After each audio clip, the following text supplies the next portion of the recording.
Hello， 大家好，我是皮特。今天呢是非常兴奋、非常刺激的时刻哦。今天呢要来跟大家介绍，还有欣赏一下2020年到2021年的高砂深山，台湾的高砂深山它的饲育成果，还有饲育记录。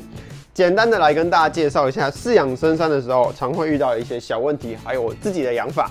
另外呢，其实我养的台湾深山也开始陆陆续续的羽化了。不过呢，像台深它拖的时间就会更多，有的现在已经羽化，有的现在才刚做蛹式，所以呢还没有办法一次性的呈现给大家。但是呢，现在跟大家抢先看几只，我觉得表现相当出色的北台深，里面有一只呢，甚至我觉得它可以说是顶级的水准哦。就算在我饲养过的这些深山里面，绝对都是数1数2的表现哦。高砂深山在过去其实比较少人来饲养，原因是因为它在野外算是相当强势的深山哦，在野外常常可以遇到非常多数量的高砂深山。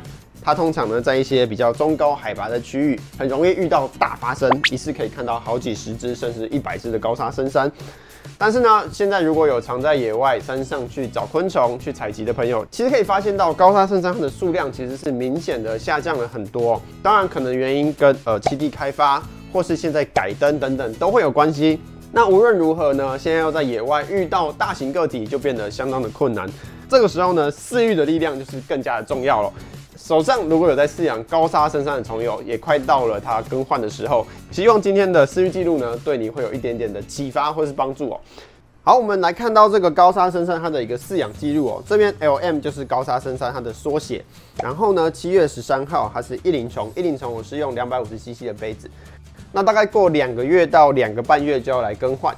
像这里呢，我就拖了比较久。其实它那个时候已经把250杯子里面的木屑几乎都吃完了，所以赶快来更换。那10月15号的时候就是30，头很大一颗，已经可以分辨公母。那我就把它取出来以后，用850cc 的容器，850cc 就是我影片里面最常出现那个塑胶碗。过了3个月的时间哦，到了1月5号，我所称量它的重量是24.9克哦，将近25克。好，那这个时候呢，我就把它更换到1500cc 的容器，好，250、850，然后1500cc。像这一只而言因为我有注意到它的木屑有烂掉，如果过程中发现木屑烂掉，就一定要更换哦。所以这个时候我发现它木屑有烂掉，我在5月28号做了再一次的更换，它这个时候体重有一点点的缩小，缩成了23克哦，23克，然后呢就放到它的化蛹。这只它化蛹时间大概是8月，然后在10月的时候就羽化了。那我们现在马上就带大家来看一下它到底长得如何。OK， 好，这一只呢就是这一只有称到最重24.9克，然后蛹重是18克的高砂深山哦。这只高砂深山呢，它最后羽化的体长是刚好的80mm哦。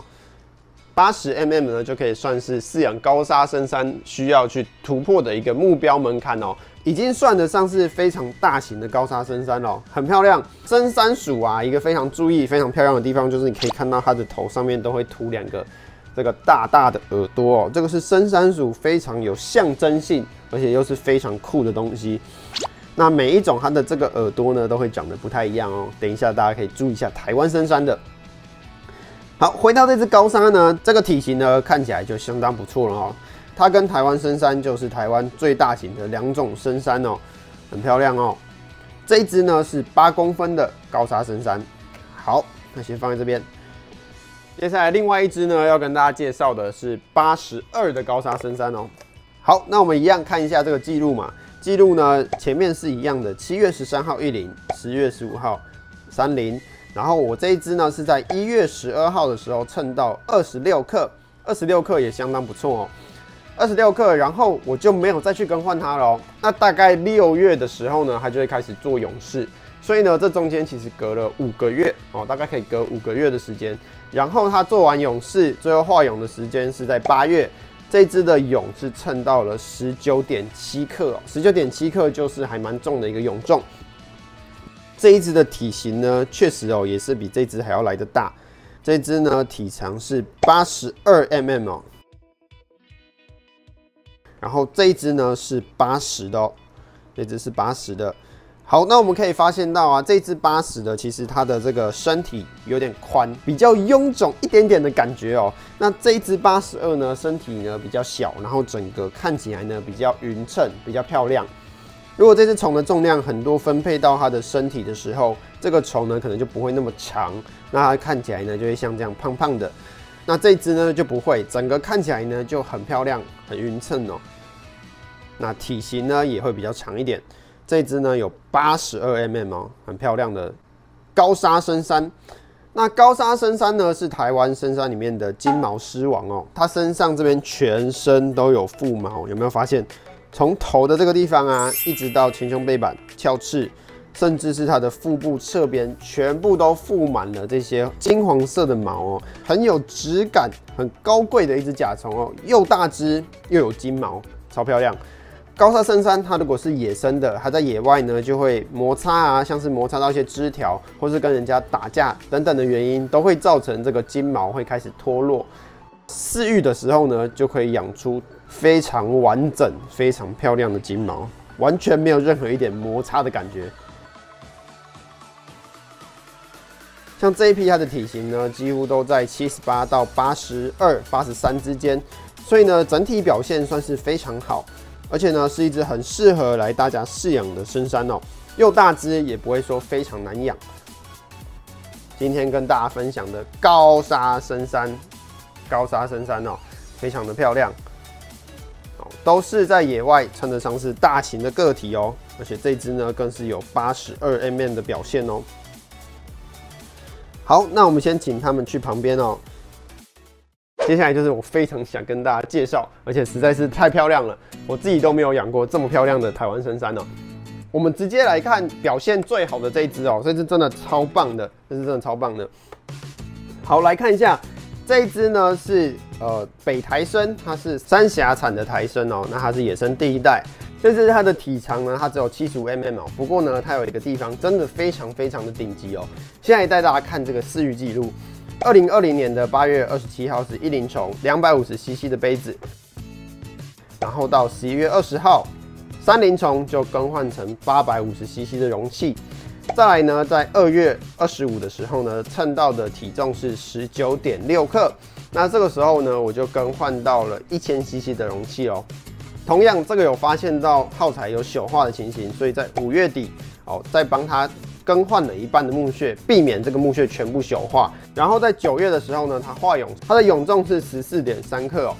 14.3克其实以中台来说算是表现很重的蛹哦。14.3克如果是中部产的台参，基本上都一定会过8公分哦。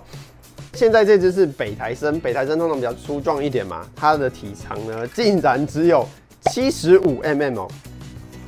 好，带大家看一下这一只。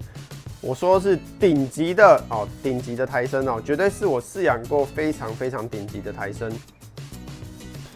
那我们来看一下它到底厉害在哪里哦，那我就把它请出来哦。好，哇，真的是看一次都会被它惊艳一次哦。来，我们大家注意到哦，大家有没有觉得它的头非常非常的大一颗？其实台参最好玩的地方就是台参每一只它的长相都会长得不太一样。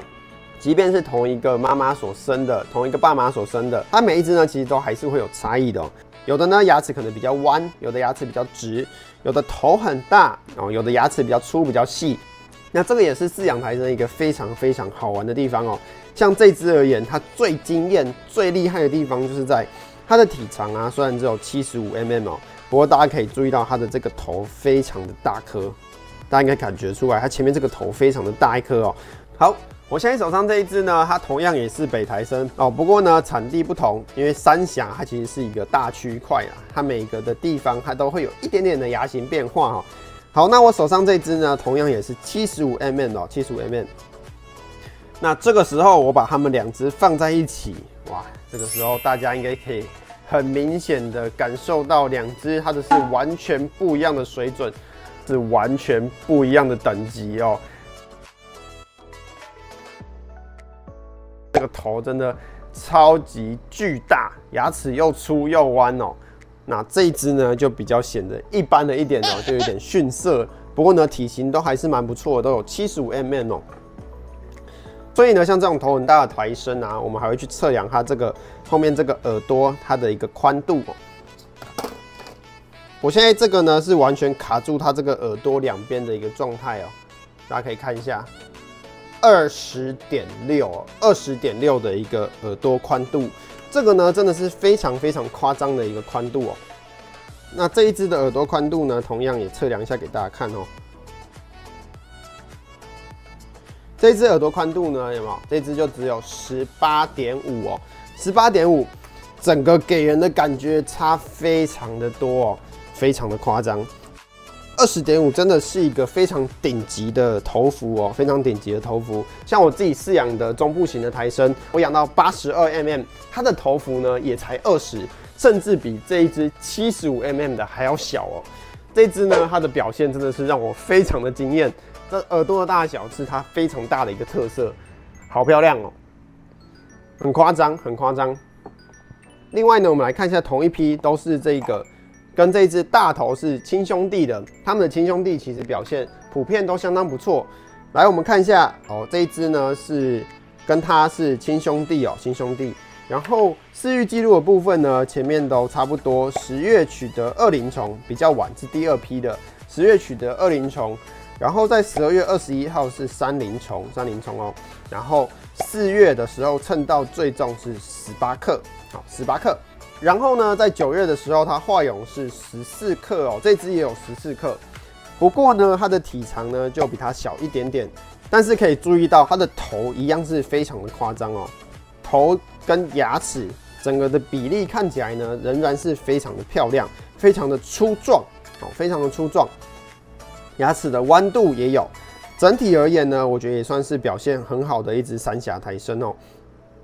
虽然比这只小一点点，它的耳朵呢也没有像第一只这么夸张，没有到20.6这么可怕的数字哦。不过它的这个耳朵啊，有没有卡紧以后也有19.6的表现，19.6的头，仍然算是非常大头的北台参哦，很漂亮，超漂亮的。两只的型呢是还蛮接近的，但是呢这只的头更大一些，更漂亮一些哦。哇，超级夸张，这个表现真的很夸张。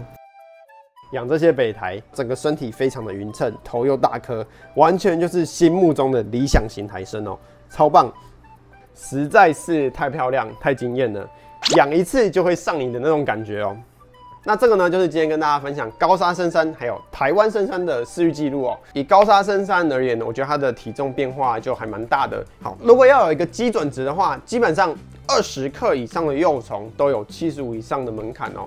那如果养到了23克，基本上都可以碰到8，甚至有更大、更好的表现哦。那台湾深山部分呢，这2只呢只是先行部队，但是表现得非常令人惊艳哦。后面呢有一些比较大只的，那我们就静静期待它们羽化后的表现。到时候再来跟大家来个深山大阅兵，顺便记录一下台湾深山饲养的一些小技巧。好，以上就是今天的饲育分享。手上有在饲养深山幼虫的各位虫友，希望今天的这些饲育记录，还有一些体重参考，对你会有一点帮助。期待大家都可以养出很漂亮的台湾产深山锹形虫。那我们就下期再见喽，拜拜。